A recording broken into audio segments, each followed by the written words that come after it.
Hey everyone, welcome to this week's video. Before I intro the piece, I wanted to take a brief moment to make an exciting announcement. I am nearing my 500th subscriber, which I know for most YouTube channels is laughable considering they have multi-million subscribers. But for me, it's really special and it means a lot. The channel is steadily growing and people are subscribing, which I completely am floored by because I honestly thought nobody would watch. The reason I started the channel was because I wanted to record my own process in case I had to go back and remember what I did. But here we are. So here's the prize. If you are my 500th subscriber, I will locally source a cedar chest, and a cedar chest because it was my most watched video. So if you haven't seen the Art Deco chest, I'll link it down below. So it'll be a cedar chest, either in the Art Deco or mid-century modern motif. I will completely refinish it for you. I will add my little flair if that is what we communicate. And if you are in the continental US, that's the only caveat, I will ship it to you free of charge. No obligation. So if you haven't subscribed to the channel already, please go ahead and do so. I would really love the piece to go to somebody that would appreciate it and love to see it in their home. Hey everyone, welcome to this week's video. I'm Sophia and I operate Sand Me Down Designs out of Missouri City, Texas.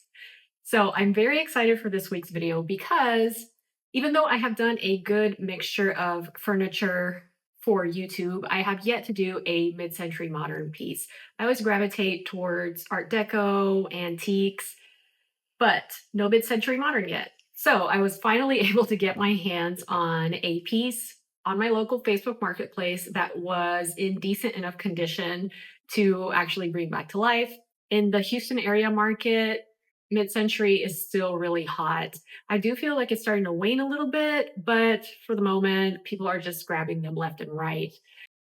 So I'm really excited for this week's video. Let me go ahead and show you the piece. There is a lot of work that needs to be done, and I hope you follow along. Doesn't look that bad from afar, right? But there is a lot of damage to this piece.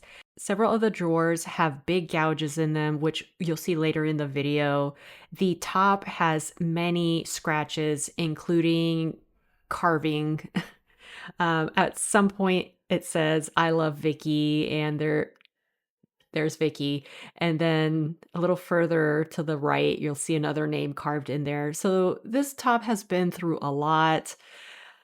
I can see that there's beautiful walnut veneer under there. At least it's not laminate, right? So I am going to work to restore this piece. There's a big chunk of the corner that has been broken off and lifted. They did try to glue it back, but it still sits proud, so it still raises up. This is a Victoriaville dresser, and Victoriaville is a Canadian company.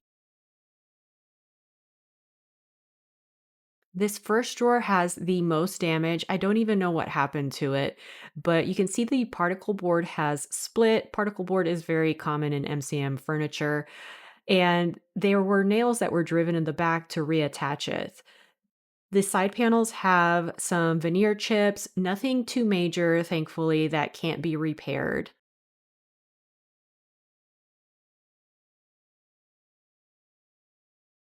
Another veneer chip on this side. So, quite a bit to get done, and I know that if I can get this right, this will be a beautiful piece that anybody would be proud to have in their home. The first thing I need to do is number my drawers. The drawers have the attached handles. There's no way to take those wooden pieces off, so I'm just going to work with them on. Another interesting thing about the drawers to this piece is that when I pulled all the drawers out, they all had the white plastic stops that you can see there, which is great, but not a single one of them had guides. The rails are built into the dresser, but no guides. And I thought to myself, oh my God, it's going to take me an entire day to put guides on these drawers. It just so happened that while I was working on this piece, I saw a Katie Scott video that she was doing a Victoriaville dresser, and none of hers had guides either. So I think this is how they were made. It was really throwing me off because you can see a shadow on the underside of that drawer there. So I thought they had been ripped out at some point, but I was very excited to see that I did not have to painstakingly align guides.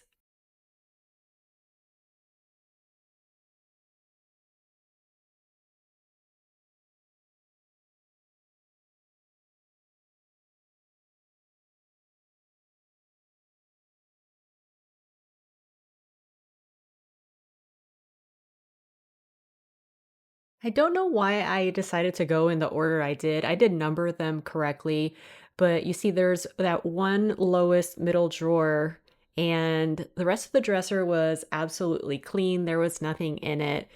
But this drawer had a note inside, which I was kind of taken back by because it was quartered. And on the one side, it said, "For your eyes only," and there was a name on it. So I started reading it and I was really taken back by what I read. And if you do enough furniture, you find all kinds of things left behind in dressers. I've found medical records and people's social security cards and of course, underwear and earrings and hairpins, but this was definitely a first for me.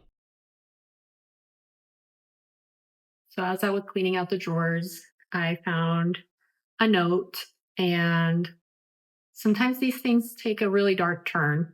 So I think the note was a suicide note, unfortunately. And I don't know if the receiver ever got the note, but it's essentially kind of wishing her a lot of love and a farewell. So I don't know what to do with this. Do I keep it? Do I try to find who it was intended for?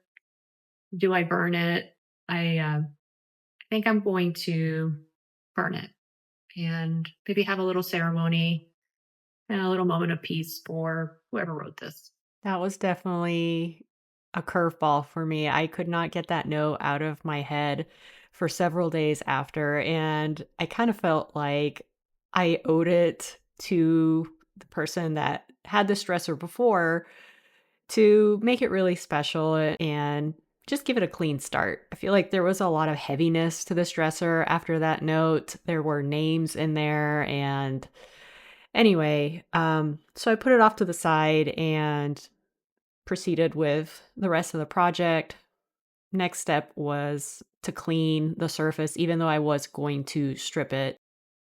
Degreasing is always a good idea. You never know what is left behind. So I used diluted simple green, sprayed it on, and then just used a rag to dry off the area as much as possible and get the surface prepped for stripping. Here's a better look at some of the damage on the front of the drawers. Two of the drawers had pretty bad damage. This was the worst one. That divot was about a quarter inch deep. I don't know how that even happens. And then this one was chipped at the corner as well. For the stripper, I used clean strip. I decanted a little bit in my cottage cheese container there and used a chip brush just to apply it liberally. In my climate, it does dry really quick. Plus, I had my garage fan on, so I had to work pretty quick. By the time I got to the end of the dresser, I took a look at what spots were already dry, and if it had been working, I re-wet the area a little bit. And by that time, it was ready to scrape the finish off. This stuff does work very quickly and it works very well, but it is really bad for you. So make sure that if you do use it, you use gloves, respirator, and have plenty of ventilation in your workspace.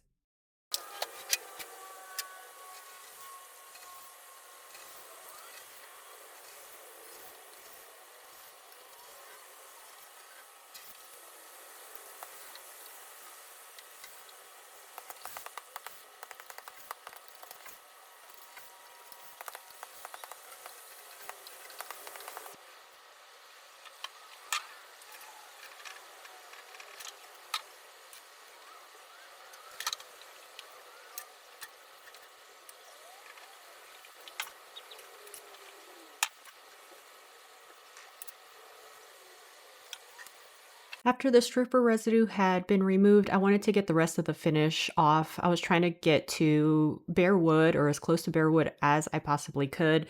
The veneer on the top of the piece was actually fairly thick, but when I looked at the veneer on the drawer fronts, it was paper thin.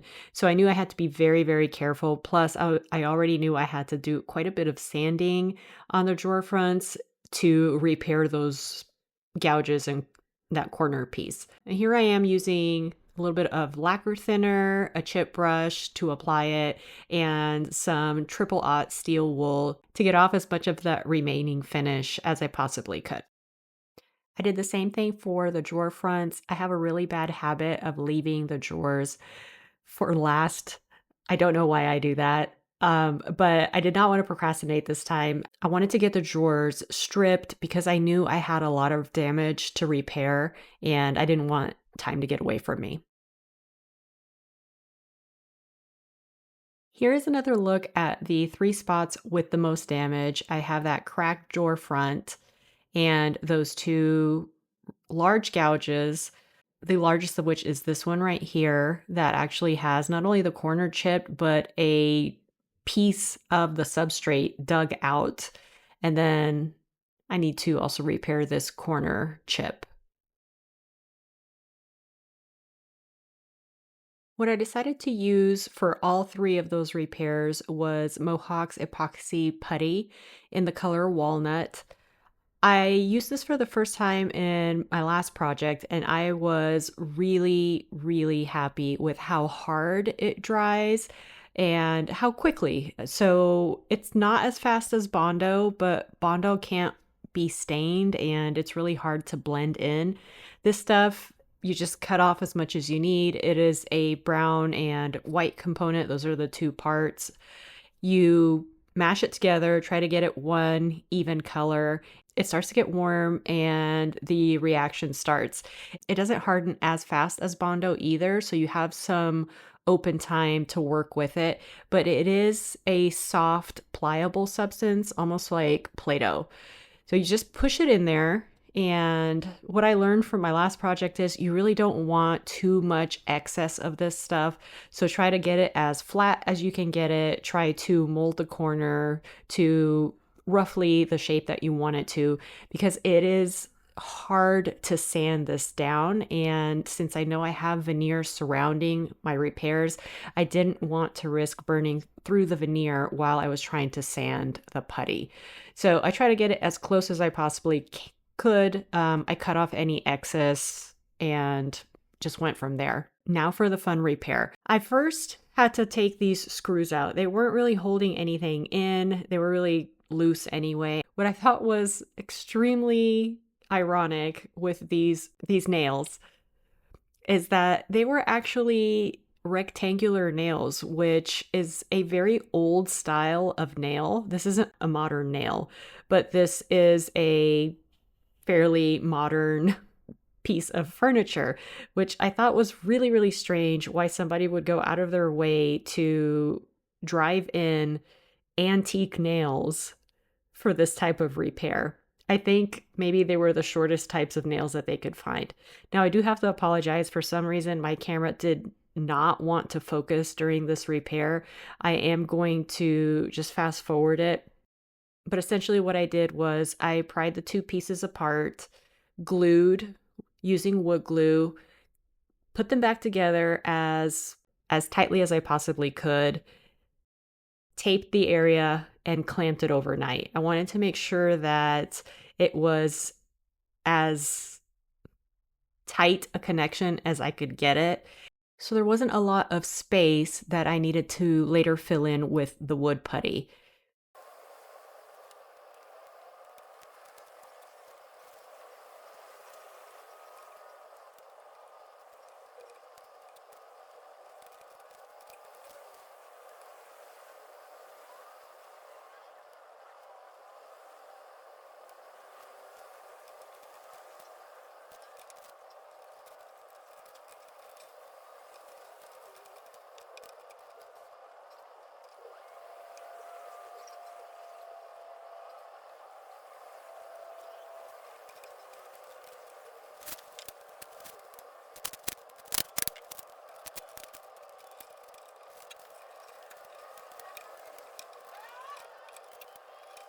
After I let that dry overnight, I came back the next day, unclamped it, took the tape off, and sanded it flush as much as I could. I didn't want any raised edges, uneven surfaces, so I knew that meant sanding down to the particle board. The plan was to fill in any sort of gaps that were left over or unevenness with more of that Mohawk wood putty, sand that flush, and paint in a faux walnut edge banding. With the majority of drawer repairs behind me, I needed to start sanding the piece. Since I had been diligent about stripping back as much of the finish as I possibly could, I was essentially starting with raw wood. So I started sanding with 120 and went up to 180.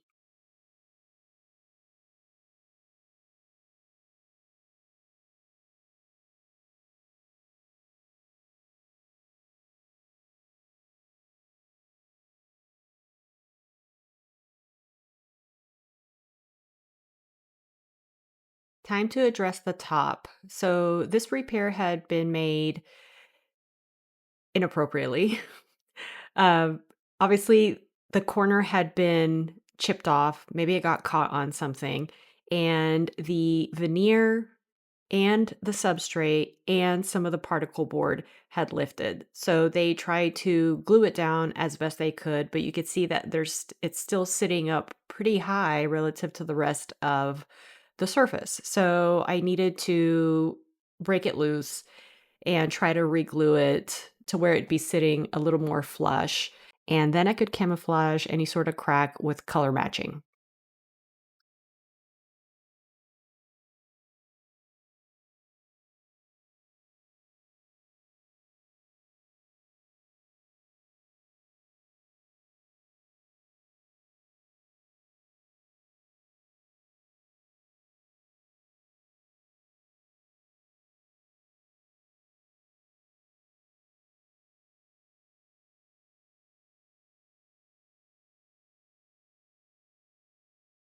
So the other big problem with the top were obviously those scratches. The carving and the random just abuse that this dresser top had sustained. I needed to see if I could either sand those out. So before I sanded the top, I wanted to use my iron with a wet cloth and steam to see if I could steam some of the scratches out. Now, what steaming does is it raises the grain of the wood because you have to imagine that where the scratches are, the grain has become compressed and those grains are sitting lower than the surrounding surface. So the idea is the steam and heat from the iron raises those compressed grains, hopefully to a point where you can sand down some of the raised wood grain and sand out the scratches. This actually did work. In the past, this has not worked well for me. This did pretty well for this particular material.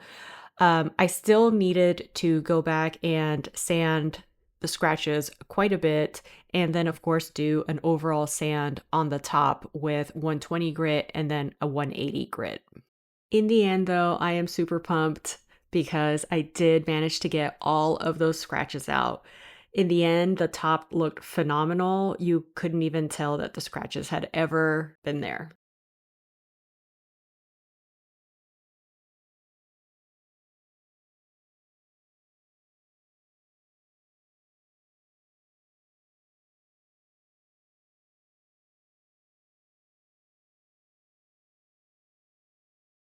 After the scratches had been removed, I needed to do my overall sand to the top of the dresser. So again, I started with 120 and next worked up to 180. And then lastly, I needed to sand back the cross frame on the front panel of the dressers.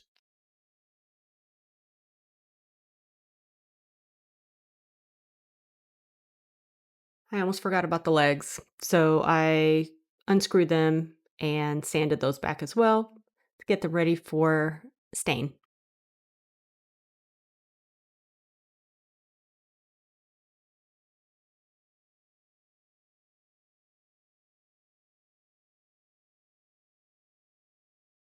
Finally, it is ready for some stain. So the handles on the drawers are a much lighter wood. I believe they are either birch, maybe ash. I don't think they're oak, but they are a lighter wood than the walnut veneer. And I'm not going for contrast with this piece. That's not the way it was intended. So I would like to stain them a color that brings it close to the walnut veneer. So I am using Dark Walnut by Varathane. It is a gel stain application, very easy. You wipe it on and just wipe it back. So I will be using this on the drawer handles, on the legs, and on the cross frame of the dresser.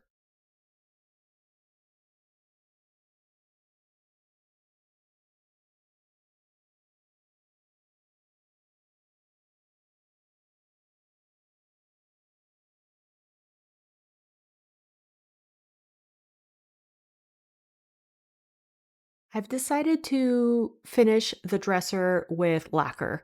I haven't used lacquer in a while just because it's been so humid in the Houston area, but we had some beautiful weather lately and I'm taking the opportunity.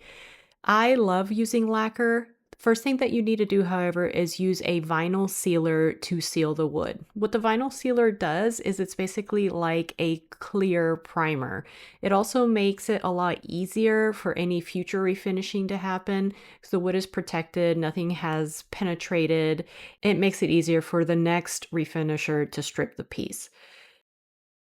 With both vinyl sealer and lacquer, you want to be wearing your respirator. You want to be in a really well ventilated area. I didn't take these outside because there was a light breeze happening and I didn't want any particulate to stick. So I ended up doing 2 coats of vinyl sealer on everything. Between coats, I did a light sand with a sponge pad. It's probably close to a 500 to 600 grit at this point, and a very light sand. You are going to notice some texture after each coat, and with the light sand, it makes a world of difference to knock back that texture and give you a buttery, soft finish. After the 2 coats of vinyl sealer, I applied 3 coats of Mohawk's clear satin lacquer.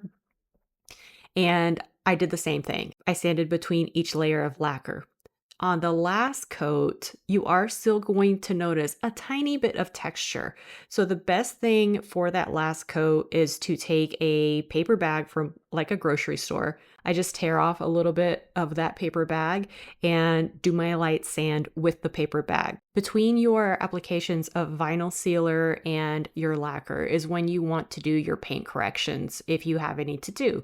So for my numerous paint corrections, I used a medley of Mohawk's Blend All sticks. I have a furniture repair kit that I ordered a while ago off of Amazon that has been clutch for me many, many times. It's a acrylic resin set. I also used my fine graining pens also through Mohawk and I did my best. This is a learned skill. It takes craftspeople several decades to get good at this. The idea with color matching is you want to start with the lightest color in your wood patterning first. So you lay down your lightest color and then you can layer in some of the darker hues and then finally paint in some of the wood grain. With every layer of correction that you make, you want to do just a light spray coat of vinyl sealer to seal in your existing corrections that you are happy with and that you're not just like smearing the new ones into the old ones. So you lay down your corrections, spray vinyl sealer, and then you keep adding to it until you're happy. Another trick that will help you add texture to your corrections, because one of the downfalls to using wax pens and acrylic resins is you don't have the wood grain texture look to it. So I've been using a little soft wire brush and just kind of lightly running it through my correction just to kind of give it a little bit of texture and patterning. It helps blend. So that is something easy that you can incorporate just to eliminate some of that obvious sheen that is sometimes noticed in color corrections.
I've only used rattle cans in the past, and I had a can and a half of the pre-catalyzed satin lacquer. I knew that wasn't going to be enough to finish the top. So I used it on the drawer fronts, the side panels, got everything ready. I had bought a whole gallon of both Mohawk's vinyl sealer and Mohawk's pre-catalyzed satin lacquer that I hadn't used because I didn't have a sprayer dedicated to spraying lacquer. Well, I ordered one of these little, mid-range HVLP paint sprayers from Amazon that actually hooks up to our compressor, which we happen to have one. And let me tell you, it was awful trying to dial that thing in. The top was the last thing that I needed to finish. It always is the last thing that gets you, right? So I think I tried about 3 coats with the new sprayer, and I was just getting frustrated. There were lots of just, flat spots and runs, and it was catching the light all weird. Even though I was sanding between coats, I was doing all the things. So finally, I was getting frustrated and I took my Erlax 5700 that I've only used for paint, did a thorough clean on it, put the lacquer in there, and finished the top of the dresser. So my advice is have enough product the way that you want your product. And if you are going to spray lacquer, have a dedicated sprayer for lacquer. So what I've had to do now is buy another spray nozzle for my Erlax, which is a dedicated lacquer nozzle. And then I also have a dedicated paint nozzle. So let's look back at what we started with. This had a lot of damage, lots of damage to the top, a lot of damage to the drawers. That one drawer with the discombobulated drawer side, the fixes on this dresser were not really fixes, right? They were band-aids, they were patches. So it had a lot of wounds that needed to be tended to. And here is what it looks like now.